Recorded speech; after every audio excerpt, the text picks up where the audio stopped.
Welcome back to the after show. What are we doing? We're talking about the Legend of Vox Machina. Now, if you've watched the after shows that we've been doing here on the Geeks and Company, you know we've already done our season 3 review of the Legend of Vox Machina. You're not missing anything.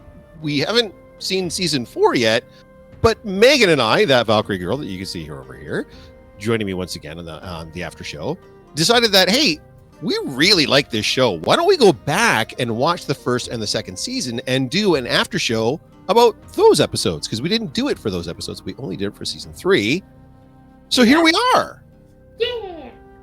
But we want to make sure you guys know this is a rewatch for both Megan and myself. But please note, like we noted on our previous after shows, we are not familiar with the campaign that this particular show is based on. We don't know Critical Role outside of this show, and we've kept it that way. But I'm so excited to go back and watch this again because I got really into it for season 3, and now we get to go back and talk about season 1 and 2. With all that information in our brains. So guys, we are going to make very, very sure. We may talk about foreshadowing. We may say like, hey, they said this is going to pay off later on. We are not going to give spoilers for what happens in future episodes for anybody that is checking this out and is watching the show for the first time. Welcome to the after show brought to you by the Geeks and Company. Hopefully you'll get something out of this, but we also want to make sure that the people that have watched it and then on a rewatch like us know we're just like you guys. We just want to go back and re-experience this amazing show for ourselves right from the jump. And right from the jump, I didn't realize they packed a lot into this first episode. There was so much in this first episode. I remember all of these things happening, but I thought this was like the first 2 episodes, maybe 3. And then I'm like, oh, right. They did all of this. They just jammed it all in. So just so you guys know, we're not going to do a complete point-by-point breakdown of the entire episode. We will do it chronologically from start to finish, but we'll highlight key aspects of the episode that we either liked or didn't like, because there's some of that stuff too. So we do start off with a quick introduction to the land of Tal'Dorei, which is not the entire land. It's not the sort of the realm that they're in, but it is the kingdom that they exist in now. Tal'Dorei, and we do see a band of intrepid adventurers that get killed immediately. Sure do. I completely forgot that's how they off them, and then just suddenly rock. And then and by the way, you find out in that first scene, this is a show for adults. If you're just checking the show out for the first time, the first word spoken isn't the F word, but it's in the first paragraph for sure. Because the rock drops on one of the guys, and immediately the other guy goes, "What the?" So yeah, this is an R-rated show. Essentially, it is a show for adults. And so the first band of adventurers is killed. Mercenaries is what they are actually calling him here, not adventurers. Mercenaries is killed. We don't see what kills them though, and then we get taken over to the council when the council's talking about, well, that was another group of mercenaries that didn't seem to do so well against whatever this is that's just wiping them out. And we meet a character that, once again, we're not going to spoil anything, but that is going to play a bigger role in later seasons. We do get to meet Allura and Kima, actually. So you'll notice that some of the people that are in the Council of Tal'Dorei will play a significant role in this particular season, and some of them will take a back seat. But in later seasons, you will notice that some of the characters, in particular Allura and Kima, are going to play bigger roles a little bit later on. And we get on this hunt for mercenaries. By the way, the one gentleman on the council is like, just send the army out. Like the big guy in the armor and the plate says, send the army out against whatever this threat is. The council doesn't know what's wiping out villages and what's killing these bands of mercenaries. They sure don't. And the king's like, maybe we throw some more mercenaries at it. Yeah, it's like maybe even though we keep throwing mercenaries at it and absolutely nothing is accomplished. We don't want to send our army out and leave the city unprotected until we know what it is we're up against. The problem is nobody comes back alive. So they still don't know.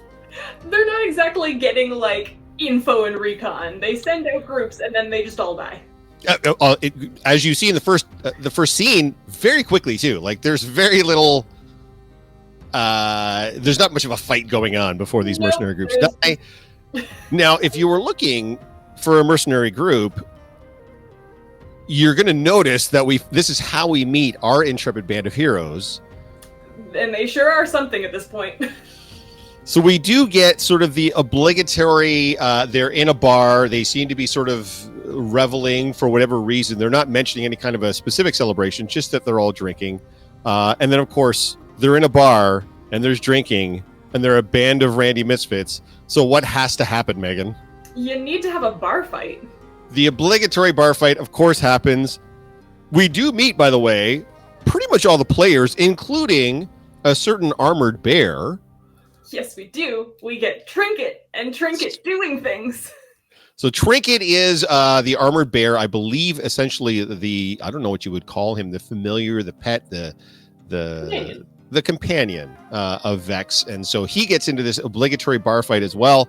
By the way, while everybody's fighting, there's one in particular that is not fighting. Yes, of course. We need to establish that Scanlan is the bard, and the bard is horny.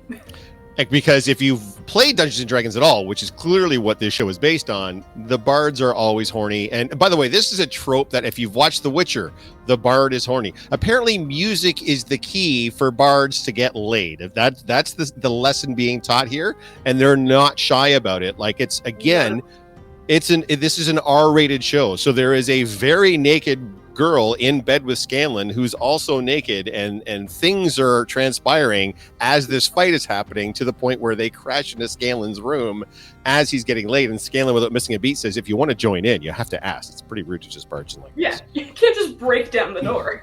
No.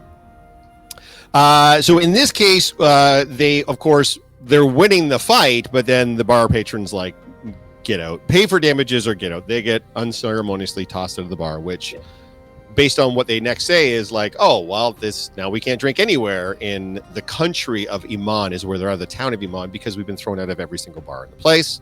They sure have, because they don't seem to have any money, and they're looking for ways to earn money. While they're doing that, Scanlan decides he is going to drain the basilisk in his own language. I love Scanlan. I know you do. Because of course I do.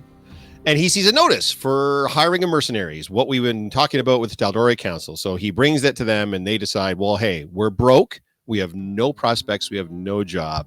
We can keep ripping off goblins, or we can try to save the realm. I was saying, Pike is all for this. She's like, yes, we're going to do some good, and we're going to get paid to do it. Having said that, did I need to see Scanlan's balls? I super didn't, but unfortunately... Well, you got to do that. I think twice, which... At least once, and... Okay, thanks for establishing right away that there are very few boundaries on this show.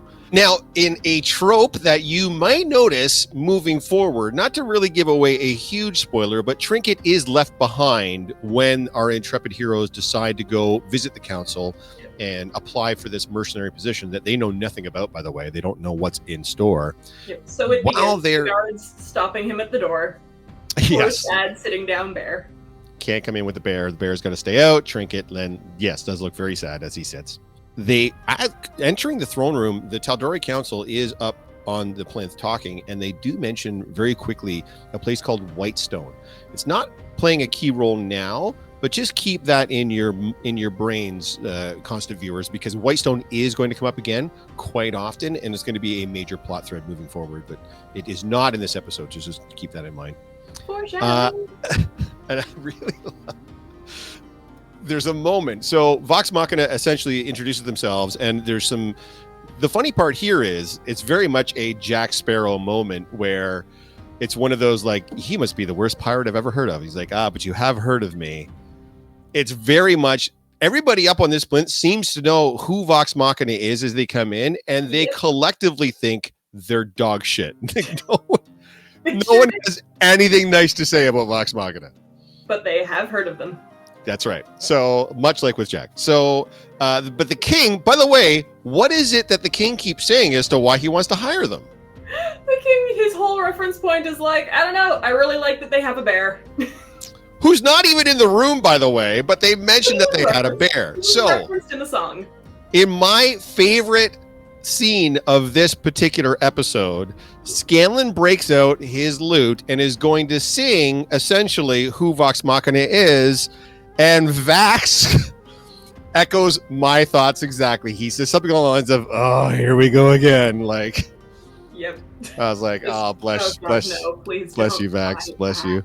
So we do get the introduction of the entire crew via Scanlan's song. You're going to notice that this is going to be a trope that's kind of going to be reintroduced over and over again throughout. I mean, he is a bard after all, so the music is part and parcel of. But whenever there is a bit of exposition that they want to make fun and cheeky, they just have Scanlan sing it. So that's what they have here. We get an introduction to each individual member of the group and kind of a display of what their personality / power base is. Along with some hip-hop nonsense that got really, really bad, and it complete with jazz hands right at the end. So, and somehow this song and the promise of a bear is enough for the king to be like, yes. And I'd like to point out, Vax immediately is like, cool. When are we going to see some cheddar cheese here? Like, what's this pay? Yep. And they hold up a closed chest, to which the whole group is like, yeah, that. And I'm like, maybe you should look what's in the chest first. Like, it's so... Get them to open it. They just see a gilded box. They're like, we're in. So, I mean, I don't know. I mean, they have no money. At this point, even selling the chest because it looks like it's gold would probably make them a decent paycheck. I mean, probably, but they all get so excited. Like, they do this cutaway where they show all the different characters looking excited, and no one has a clue what's in the chest. Nope. Foreshadowing.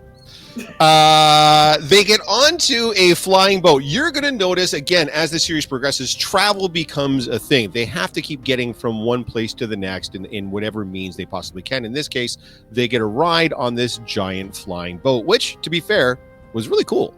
It was very cool. I love when they touch down. Scanlan's like, you guys are coming to pick us up again afterwards, right? Right? Gets no response. Boom. And no, it like lifts off immediately and flies off immediately. It's not like it stays around to make sure they're good or whatever. They know it's just that. By the way, not only we still don't know as the audience what it is they're even looking for at this point. As the boat is flying over before it drops them off, it flies over all these destroyed villages.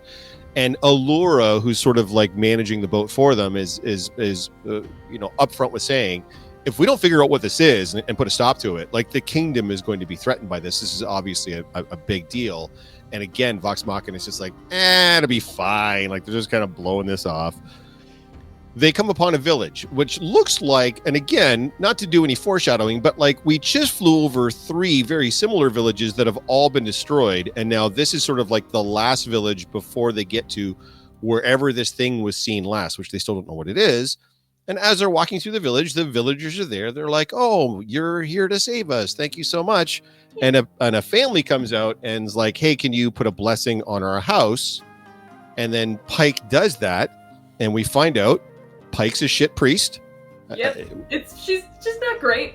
She's a little rusty on her house blessings. I get the sense that she was probably never good at them. But even in this episode, we're going to see some stuff. Now, as is per usual from the mouths of babes, the kids have some relevant info as to what they might be facing as far as that goes. They mentioned that something flew overhead and knocked down trees and such, and that it's just up on the side of the hill there, or the side of the mountain. So Vax has a very touching moment with the young boy that's part of this family that they blessed, and shows him the little sleight of hand magic trick with a silver coin, tells him to keep that with him as close. Boy, howdy, could that have been a bigger piece of foreshadowing. And then they do travel up the mountainside, and we find out, by the way, that Vex has a specific connection with dragons. She seems to get this migraine-style headache every time a physical dragon is about. They even play this as a little joke as a baby lamb jumps out of a bush, and Grog starts poking fun. And then suddenly... And then right behind the baby lamb, who, by the way, steps on the baby lamb, is a giant blue dragon. Just as an aside here, for those of you that are into Dungeons and Dragons, there are evil dragons and there are good dragons. The evil dragons are called chromatic dragons because they're based on colors: black, white, red, blue, and green. This dragon that they all of a sudden decide, holy shit, this is what's been killing all these villages, is a blue dragon. It shoots lightning, which it does almost right away at them. Yeah. A thing to point out, by the way, we're obviously giving away some spoilers, so we're assuming you've seen this. This is one of the, I don't want to call it a critique necessarily of the show, but it is something that they've done a lot in modern animation. The dragon is CGI.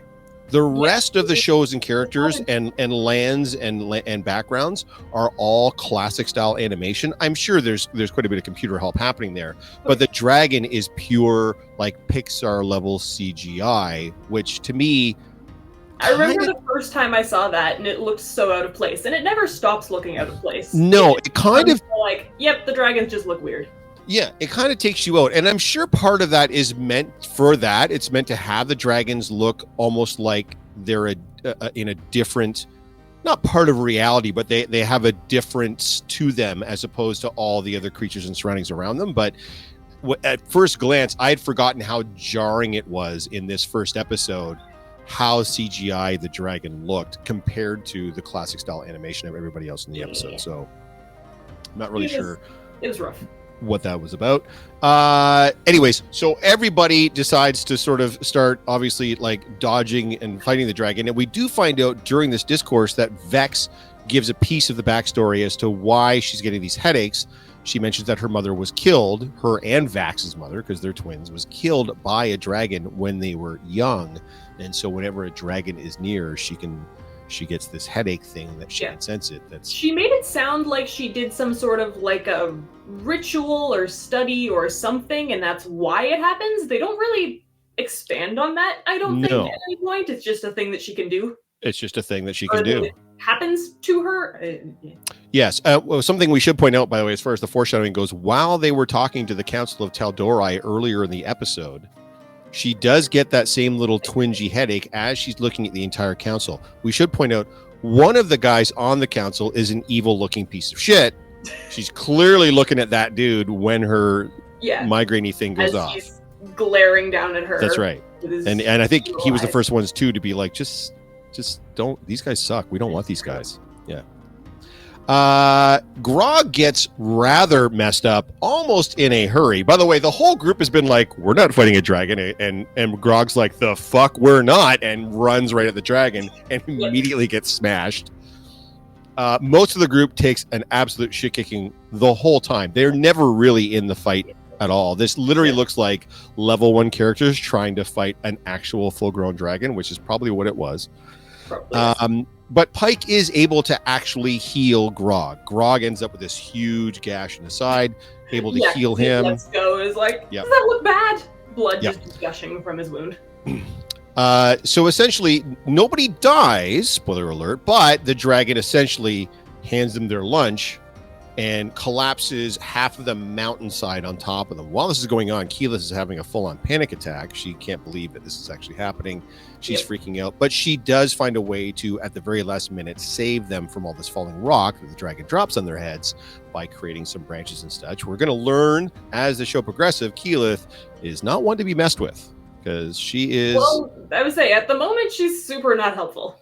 She is definitely having an issue with everything that's going on. She seems, of the group, the least tried and tested. She's probably been through the least amount of adventuring or mercenary work compared to the rest. They're definitely leaning into her being quite innocent and inexperienced. When they're all drinking, she's completely out of it from what they say is one drink. Then she's just sitting there terrified, like deer in the headlights, and she comes across very young, but at the end of the day, she does save them. The dragon drops a mountain on them, thinks they're dead, and flies off, and it turns out she had created a construct to catch all the rock before it crushed them all to death.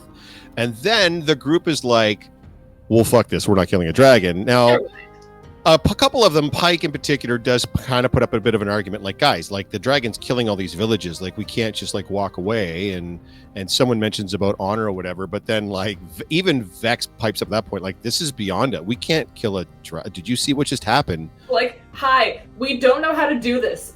Yeah, he fed us our lunch. We weren't even in the fight. We didn't cause a scratch on this dragon, and he just completely obliterated us in 10 seconds. We're not doing this. Fuck this, and leave. And at that point, even Pike gives up. It's like, all right, I guess we're leaving. Until then they go to the village. The village that they came through has now been, I believe in Pike's words, completely wiped out. And they go to the house. Vax immediately recognizes the house with the young boy that he did the little magic trick with, and goes running to the house. sees most of the family dead, finds the boy that he had that little exchange with, and the boy essentially dies in his arms. Yeah. Very sad. Pike attempts to heal the lad, cannot, because as we've mentioned earlier, Pike is a shit priest. She's not a good healer. Yes, apparently trained from fixing Grog. Fixing Grog, yes. Who, by the way, didn't really seem all that phased to be having half of his torso gone, but this little boy might have been. It would get to him eventually.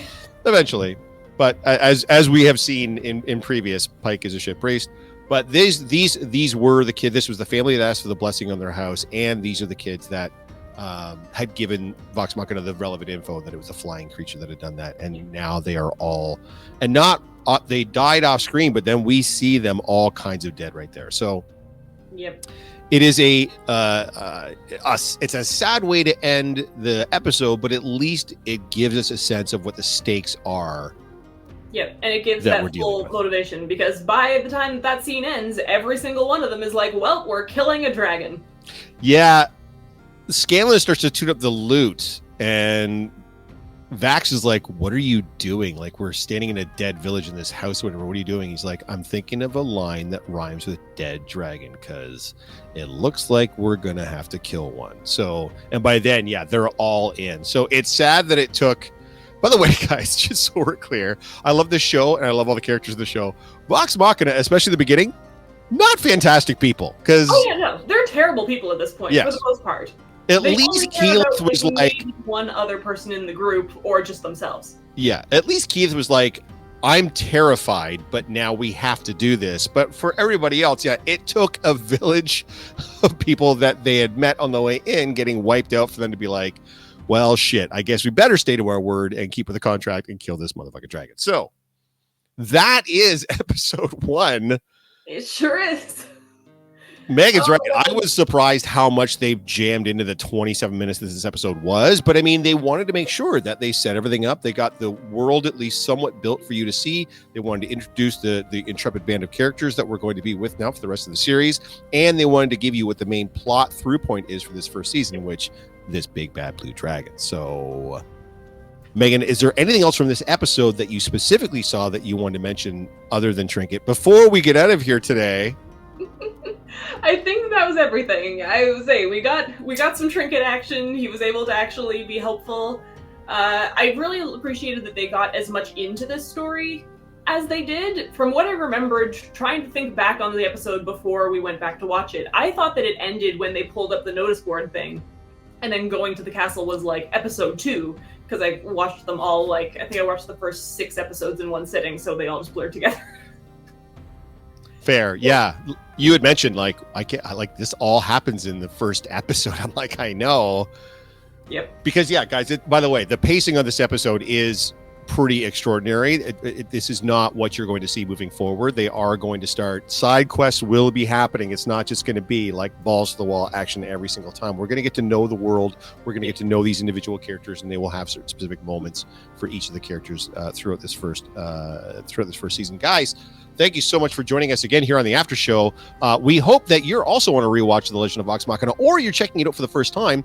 You will find links below to our previous After Shows. If you are on a rewatch, we did do an After Show for the entirety of Season 3, which just ended. We were doing 3 episodes at a time for those because that's what Amazon was pumping out. But because this one isn't time sensitive, we're only going to be doing 1 episode at a time for this. If there's anything that we missed from this episode that you think we should have talked about, please go ahead and put it in the comments below. I'm just excited. I'm glad we're going to be able to draw this out more, because not going to lie, it was nice to go through so much of it, but I was kind of sad that Season 3 was over within a month. It was only 4 weeks. Yep. So we're going to drag this out as much as we can, kids, for Season 1 and Season 2. And until then, stay geeky, everyone.